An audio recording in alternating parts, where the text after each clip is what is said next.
नमस्ते दोस्तों, कैसन बानी जा आप सभी। हम आशा करतनी कि सारा लोग खुश और हैप्पी होई। त आज हम लेके आइल बानी रक्षाबंधन स्पेशल और 15 अगस्त के मौका पे गेहूं के आटा के बर्फ़ी बनावे के बहुत ही आसान हो जी तरीका। तो चलिए जा फ्रेंड्स, आज के मज़ेदार रेसिपी देख लिहल जा। तो सबसे पहले गेहूं के आटा हम बढ़िया से छन्नी से छान लेल बानी, आप लोग देख सकेनी जा। और एजा का कइल जी कि सबसे पहले गैस के हमनी के जला देहल जी। तेजा हम गैस चला देले बानी, आप लोग देख सकेनी जा।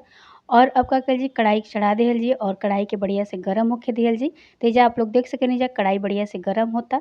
तो आप लोग कम से कम 5 से 10 मिनट कढ़ाई के गरम कर लेब जा। अब एजा हमनी के पूरा तरीका से कढ़ाई गरम हो गइल बा, आप लोग देख सकेनी जा फ्रेंड्स। और अगर आप लोग चैनल पे पहली बार आइल बनी जा तब प्लीज़ चैनल के लाइक, शेयर और सब्सक्राइब कइल मत भूलब जा। तो चलिए जा फ्रेंड्स, आज के मज़ेदार रेसिपी शुरू कर लिहल जा। सबसे पहले हमनी के कढ़ाई में तेल डाल देले बनी जा। तेल मतलब कि घी भी डाल सकेनी जा और रिफाइन ऑयल भी डाल सकेनी जा। तेजा हम रिफाइन तेल लेले बनी, आप लोग घी भी ले सकेनी जा। सबसे पहले आटा के कढ़ाई में डाल दिहल जी, बढ़िया से चला के आटा के धीमा आँच पे भून लिहल जी। तो देख सकेनी जा, धीमा आँच क के बढ़िया से आटा के भून लेब जा, ताकि आटा में कच्चापन ना रहे। और धीमे धीमे हल्का हल्का एके चलावत रहब जा, ताकि बढ़िया से जौन हमनी के आटा बा भुना सके। तो बीच बीच में एके चलावत रहब जा। अब देख सकेनी जा, हल्का हल्का गुठली जैसा हो गइल बा। त एकरा का कइल जी कि पलटा के मदद से बढ़िया से मिक्स कर लिहल जी, ताकि बढ़िया से हमनी के जौन आटा बा बढ़िया से भुना सके। तो देख सकेनी जा फ्रेंड्स, बढ़िया से हम एकरा के मिक्स कर लेल बानी। यही तरीका से आप लोग भी मिक्स कर लेब जा और बराबर एके चला के बढ़िया से आटा के भून लेब जा। तो एजा आटा के हमनी के बढ़िया से भून लेल बानी जा। और एकर कलर जौन बा ज़्यादा हमनी के मतलब कि डार्क नइखे करे के, मतलब हल्का हल्का उजला ही रहे देवे के बा। मतलब कि ज़्यादा एके नइखे भुने के, तो ज़्यादा आप लोग मत भुनब जा। काहे कि बर्फ़ी के जौन कलर बा थोड़ा सा चेंज हो जी, ए वजह से आप लोग एकर कलर के ध्यान रखब जा और ज़्यादा मतलब कि आटा के मत भुनब जा। तो देख सकेनी जा, बढ़िया से भुना गइल बाटे। और जब आटा बढ़िया से भुना जाई तो एमे से बहुत ही अच्छा खुशबू आवे लगी और आप लोग के समझ में आ जाई कि आटा आप लोग के बढ़िया से भुना के रेडी हो चुकल बा। तो एजा हम बढ़िया से आटा के भून लेल बानी। एही तरीका से आप लोग भी बीच बीच में एके चला के बढ़िया से भून लेब जा। तो दिखा देतनी आप लोग के हम पास से, ये देखिए जा, बढ़िया से आटा भुना गइल बा। यही तरीका से आप लोग भी एके भून लेब जा और एमे से बहुत ही सुंदर खुशबू आवता। तो जब बढ़िया से भुना जी तो एकरा के निकाल के कोनो बर्तन में रख लिहल जी। तो एगो थाली में एजा हम रख लेल बानी, आप लोग देख सकेनी जा। अब कढ़ाई में का कइल जी कि फिर से 1 कटोरी चीनी डालल जी। जितना हमनी के आटा ले रहनी जा उतने हमनी के एजा चीनी डाल दिए, थोड़ा सा कम कर दिहल जा चीनी। अब का कइल जी कि जितना हमनी के चीनी ले रहनी जा उतना पानी डाल दिहल जी। पानी डाल के बढ़िया से एकरा के चीनी के घुले दिहल जी। तो एजा देख सकेनी जा, कम से कम 10 मिनट एही तरीका से छोड़ देब जा, ताकि जो चीनी बा बढ़िया से घुल सके। अब देख सकेनी जा, चाशनी हमनी के एजा उबाल आ चुकल बा चाशनी में। तो 2-3 बार एकरा के उबाल आवे तक एकरा के छोड़ देब जा और बीच में एके चला लेहब जा। तो देख सकेनी जा, बीच बीच में एके चलावत रहब जा। एजा आप लोग फूड कलर भी डाल सकेनी जा। ये देखिए, ऐसे ही हमनी के चिपचिपा सा चाशनी बनावे के बा, मतलब कि ज़्यादा हमनी के एजा गाढ़ा चाशनी नइखे बनावे के, आप लोग देख सकेनी जा। जब चाशनी चिपचिपा हो जाए तब हमनी के एजा का कइल जी कि एमे अगर आप लोग फूड कलर डालल चाहतनी तो डाल सकेनी जा। केसर के धागा भी डाल सकेनी जा, अगर आप लोग के पसंद होखे। ना होखे तो जे तरह हम बनावतनी यही तरीका से, सिंपल तरीका से आप लोग बना सकेनी जा।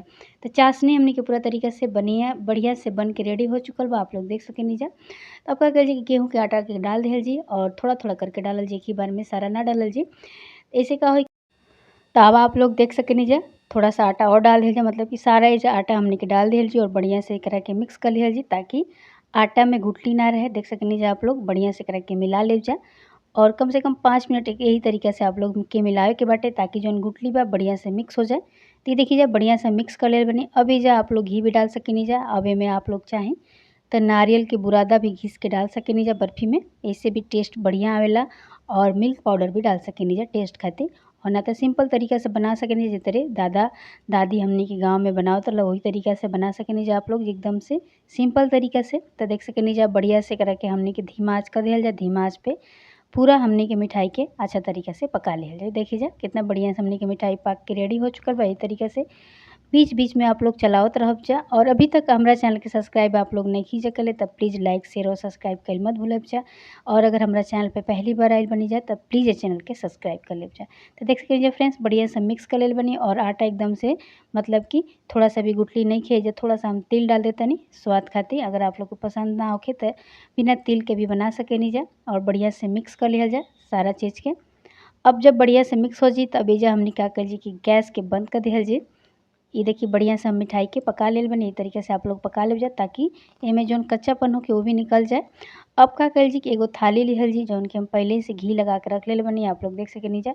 और सारा पेस्ट के थाली में निकाल दिहल जी और कम से कम 10 मिनट एही तरीका से के छोड़ दिहल जी, ताकि जौन हमनी के बर्फ़ी बा बढ़िया से सेट हो सके। तो एके सेट होके खातिर 10 मिनट छोड़ देब जा।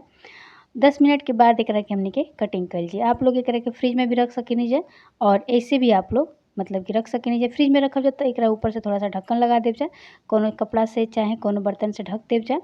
अब बढ़िया से हमनी के मिठाई सेट हो गइल बा, तब एजा हमनी के कटिंग कर लिहल जा। त अपना हिसाब से एजा कटिंग कर लेव जा। अभी हल्का हल्का गरम बा, ए वजह से हम कटिंग कर लेतानी, काहे कि ज़्यादा ठंडा होला के बाद काटल थोड़ा मुश्किल हो जाला। तो देख सकेनी जा फ्रेंड्स, हमनी के गेहूं के आटा के कितना टेस्टी हमनी के बर्फी बना के रेडी कर लेले बनी जा। तो अगर आज के हमारी आटा के बर्फी की रेसिपी आप लोग के पसंद आई होखे तब प्लीज़ ये वीडियो के लाइक शेयर और सब्सक्राइब कइल मत भूलब जा, और ज़्यादा से ज़्यादा ये वीडियो पे कमेंट करब जा।